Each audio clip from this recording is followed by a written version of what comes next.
Welcome back to Talk of the Town. As promised, we're going to check in with one of our news partners. This is Andrea Hughes. She's with the Wisconsin Women's Business Initiative Corporation. But don't worry, you can call it WWBIC because that is a mouthful. We're glad to have you. Thank you. Thanks so much for being here. Now, you have done so much to help women in business in the area. Today, we're going to focus on a specific area that I don't know a lot about and I'm excited to learn. So we're talking today about crowdsource funding. So for folks who are unfamiliar, give us just the basic what it is. It's the concept of many people helping to make a project happen. So when you think of using your social media platform, using friends, investors, one is many, so everybody helps this small business kind of get kick-started, so to speak. Yes, absolutely. And I like the concept because you're not necessarily just relying on one sole investor. Exactly. You probably have many family members, friends, people in your maybe outer circle even that want to contribute, but then they can do so maybe on a smaller scale and make an impact. Exactly.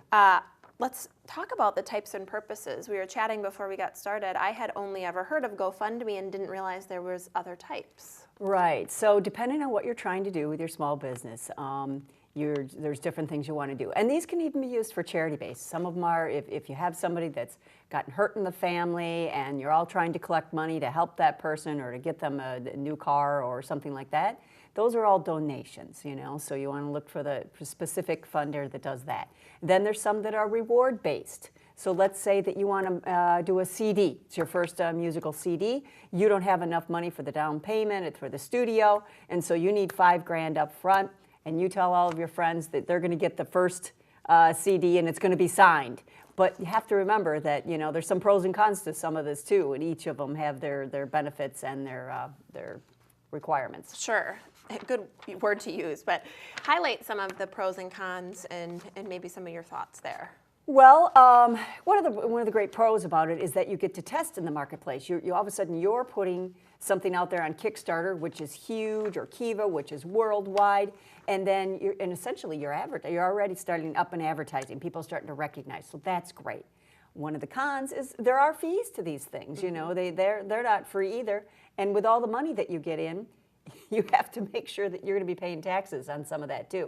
Some people don't calculate for that. Right. Or you got to remember that you are giving away one of your CDs and that costs you money too. So just be prepared to calculate that when you're doing it. Really smart tips and some things I didn't think about, like the fact that Kiva exists and is worldwide. So let's take a moment to talk a little bit about how Kiva works, because WWBIC actually offers Kiva as an option. Yes, we brought Kiva into Wisconsin as a worldwide organization. Kiva is lending base. So nobody owns a part of your company. You get a loan interest-free for up to 36 months. It's a great way to get you going. And Kiva in Wisconsin, I think we've done about 690,000 loans dollar-wise, and about 125 businesses have gotten started this way. And then as worldwide, they're just about to approach, I think they've gotten their billionth loan out there, $1 billion. So they're really growing. That's absolutely incredible, astonishing numbers. Just in Wisconsin, as she was mentioning, 690,000. Wow. Yeah, helping a lot of small businesses. What a great way to get a loan. So that's something that you offer. Tell us before we go how we can find out more information on Kiva and how that works. You can simply call us at our office and we can connect you with our Kiva representative. And then we also have classes on crowdsourced funding, so you can come and analyze which one might be best for you. And that you can go online to find our fall catalog for that.